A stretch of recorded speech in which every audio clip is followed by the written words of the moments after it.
Ini ang Digicast Negros X, ang top 10 nga balita sa Negros Island region ang amo ni dulong sa inyo. Kagyaring aton top story subong nga adlaw, October 20, 2025. Surad sa Bacolod, di pa'y dalom sa major dredging kag declogging sa DPWH kasunod sa NCR. Volcan Kanlaon, duha ka beses nagbugas ang abo subong nga adlaw. Kalaberas ang tawo na sapuan sa kampo. Send-off ceremony sa mga atleta para sa Batang Pinoy 2025 ginhiwat.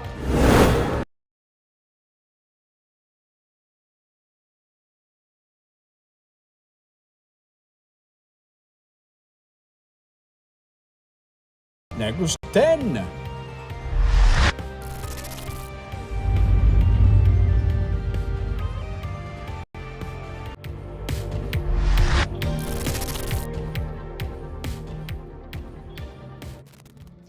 Sa number 10, send-off ceremony sa 144 ka mga atleta para sa Batang Pinoy 2025 ginhiwat.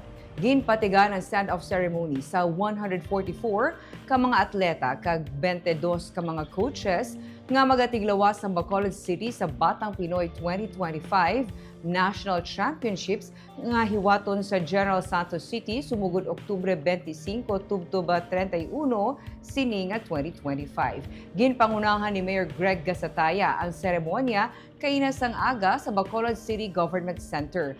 Ang mga atleta kag coaches sa Bacolod maga-compete sa nagkalain-lain nga sports event kasubong sang swimming, archery, athletics, basketball, boxing, chess, cycling, futsal, gymnastics, muay thai, taekwondo, beach volleyball kag wushu. Ginalauman nga magadala sang dungog sa syudad ang mga atleta sa ila tagsa-tagsa ka sports event.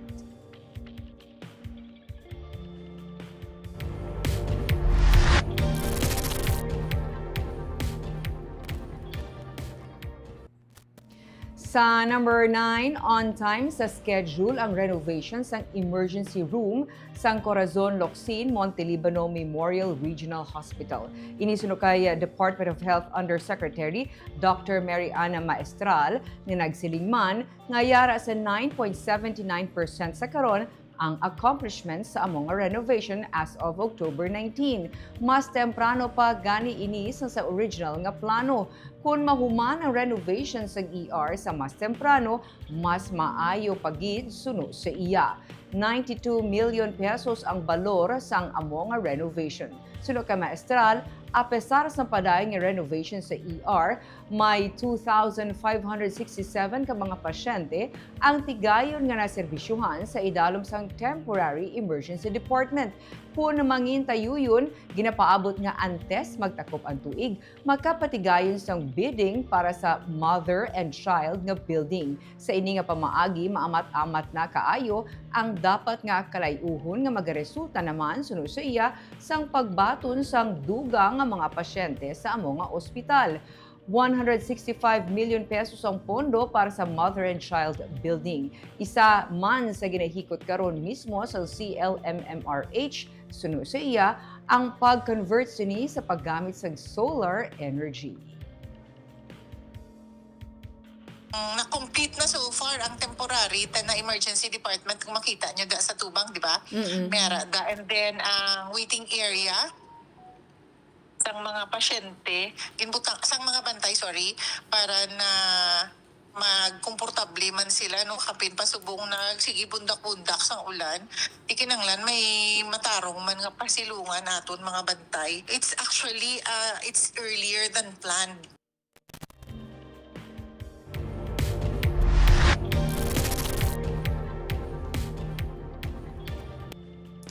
Sa number 8, mga ahensya nga nagbulig sa pagpatuman sang kalino sa MassKara Festival, ginpasalamatan.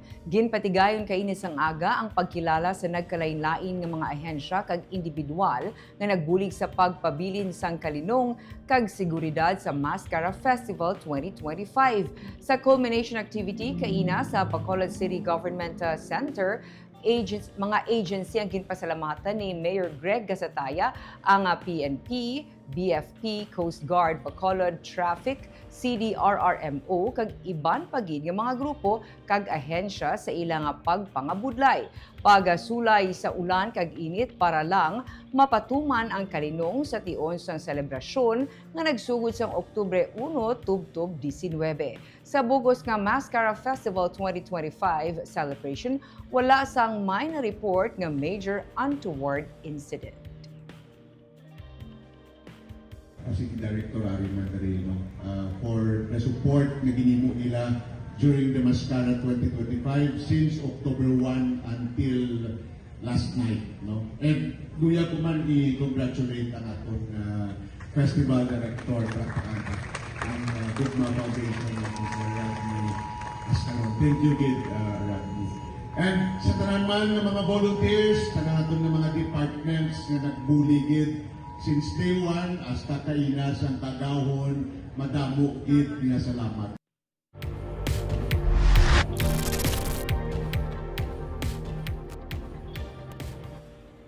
Sa number 7, 8 ka persona arestado sa bypass, 5 sa ila pangayaw para sa MassKara Festival.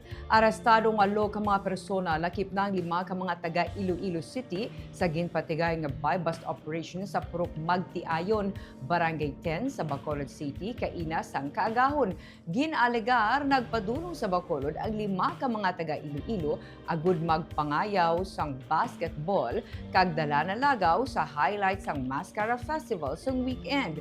Sila kagang 3 ka mga taga Bacolod ang gindakop sang katapos ng City Drug Enforcement Unit kag nakuhaan sang 30 gramos ang ginasuspetsuhan shabu nga may standard drug price nga 204,000 pesos. Naga-edad 22 tubtob 38 anyos ang mga nagkaladakpan. Ginahulat na lang karon sa CDEU ang resulta sa forensic examination sa mga ebidensya nga ila nakuha antes ipasaka ang kaso nga pagsupak sa Comprehensive Dangerous Drugs Act of 2002 batok sa mga gindako.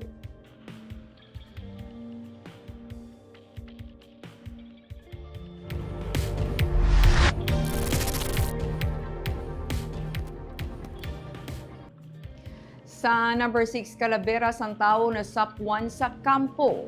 Nasapwan sa manugtapas sa sulod sang kampo sa Hacienda Bernabe, Barangay Salvacion, sa Bano sa Murcia, ang Calaveras ang tao Sabado nga adlaw.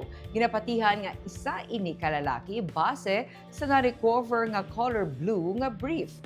Ginsiling ni Police Captain Hani Labaro ang hepe sa Murcia PNP, gindala sa punerarya ang Calavera agud nga makakuha sang sample ang scene of the crime operatives and kaso nga may mag-claim sa palaabuton. Suno kay Labaro, kung wala sang may mag-claim matapos ang duha ka adlaw, ila na lamang ipalubong ang Calavera. Wala naman sang may na-record nga missing sa Bano sang Murcia kag mga kaiping nga lugar suno sa kay Labaro.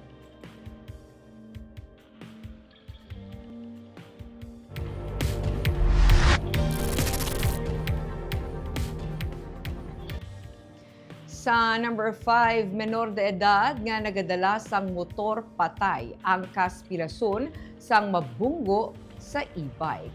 Nagtabog ang driver kag angkas sa motorsiklo matapos makabunggo sa isa ka e-bike sa Barangay Puan, Valle Hermoso, Negros Oriental, Domingo sang Udto.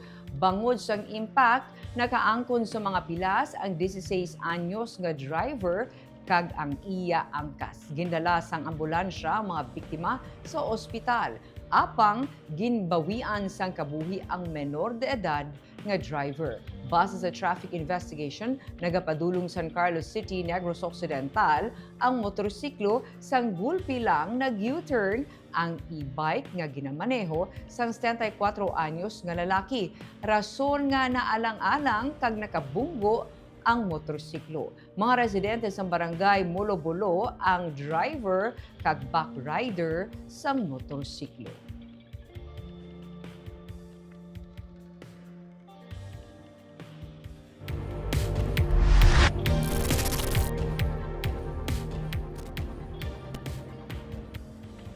Sa number 4, COMELEC liwat nagbukas ang voters registration.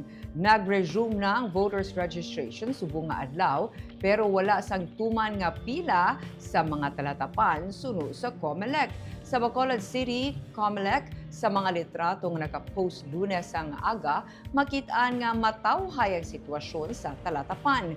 Sa post ang Office of the Provincial Election Supervisor sa Siquijor, amuman ang sitwasyon. Sunod kay COMELEC Negros Island Regional Director, wala sa nga masyado nga pila. Mahimo suno sa iya, may klase karon rason nga ang mga pamatanon yara sa mga eskwelahan. Sa mga nagpila naman, kalabanan nga gin-process ang transfer of registration. Tubtub pa man sa May 18, 2026 ang registration para sa barangay kag SK elections kag kada Sabado. Bisan pa sa holidays, bukas man ang COMELEC para sa registration. Magluwas na lamang sa Christmas, New Year, kag sa Holy Thursday, kag Good Friday. Padayon ang ilang paghaylo sa wala pa makaparehistro, kag sa mga yadtong may iban pagid nga luyag hikuton sa COMELEC nga magpadulong na sa tagsa katalatapan. Sa mga pamatanon, sarang naman makaparehistro para sa sangguniang kabataan elections ang yadtong mangin 15 years old sa November 2, 2026. Magdala sang valid ID, ang government-issued ID, suno kay Casiliano, ang mga magaparehistro. Wala naman masyadong pila.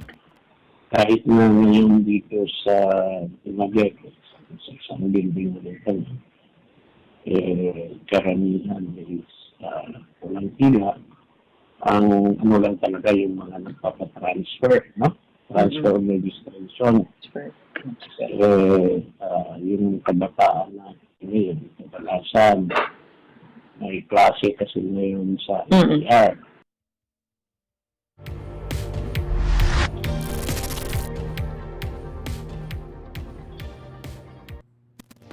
Sa number 3, makaduha ka beses nga nagbugas ang abo ang bulkan Kanlaon kaina sang aga kag isa naman sini nga hapon. Sunod sa Philippine Institute of Volcanology and Seismology 728, una nga nagbugas ang abo ang Kanlaon.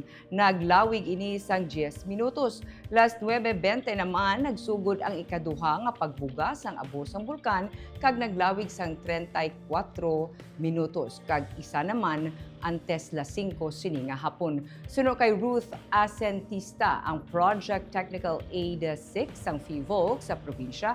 As of press time, ginapatod pa nila kung may natupan sang abo o kung ash fall.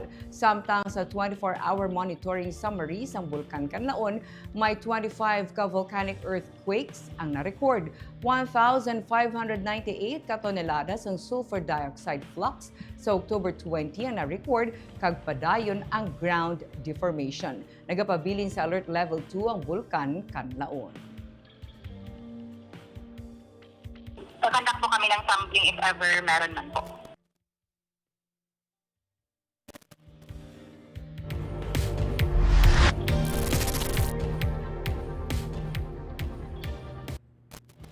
Sa number 2, DPWH nagpahulam kag naghatag sang heavy equipment para malikawan ang pagbaha sa reclamation area. Agud malikawan ang pagbaha sa reclamation area, naghulam ang Bacolod City sa DPWH Regional Office ang truck-mounted flood mitigating pump unit nga nag-drain sang tubig pagkadto sa baybay. Nag-abot naman sa syudad ang amphibious dredger nga magabulig sa clearing kag desilting sa Mandalagan River. Inikabahin sang commitment ng city government nga siguruhon nga magapadayon ang pagwa sang tubig sa mga waterways kag hindi na magbaha sa dalan ilabi na sa reclamation area. Buwas nga adlaw, Oktubre 21, sugura ng massive clearing kag desilting sang Mandalagan River.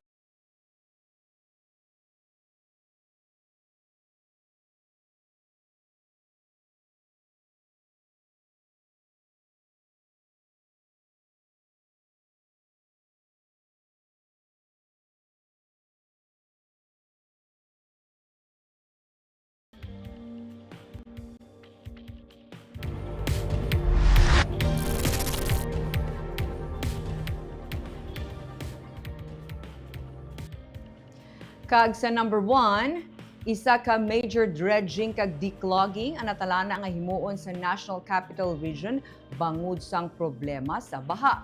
Ang syudad sa Bacolod ang mangin-una nga lugar sa gwa sang NCR nga ipaidalom sa sini nga hilikoton sa bulan sang Nobyembre. May report si Romeo Subaldo. Nagalala ang problema sa baha. Kag bisan sa Bacolod City, na-eksperyensyahan man ini. May mga lugar nga wala ginabaha sang una pero subong ginabaha na. Kaina, nagsapol ang mga opisyal sa Bacolod, DPWH, kag iban pa nga mga ahensya sa gobyerno. Ang tinutuyo, lubaron ang problema sa baha. Suno kay Long District of Bacolod Congressman Aldi Benitez, short-term kag long-term solutions ang himuon. Sa short-term solutions, major dredging sa kasubaan kag major declogging sa drainage ang himuon. Ang DPWH magapatigayon sini sa National Capital Region sa una nga semana sa Nobyembre kag sa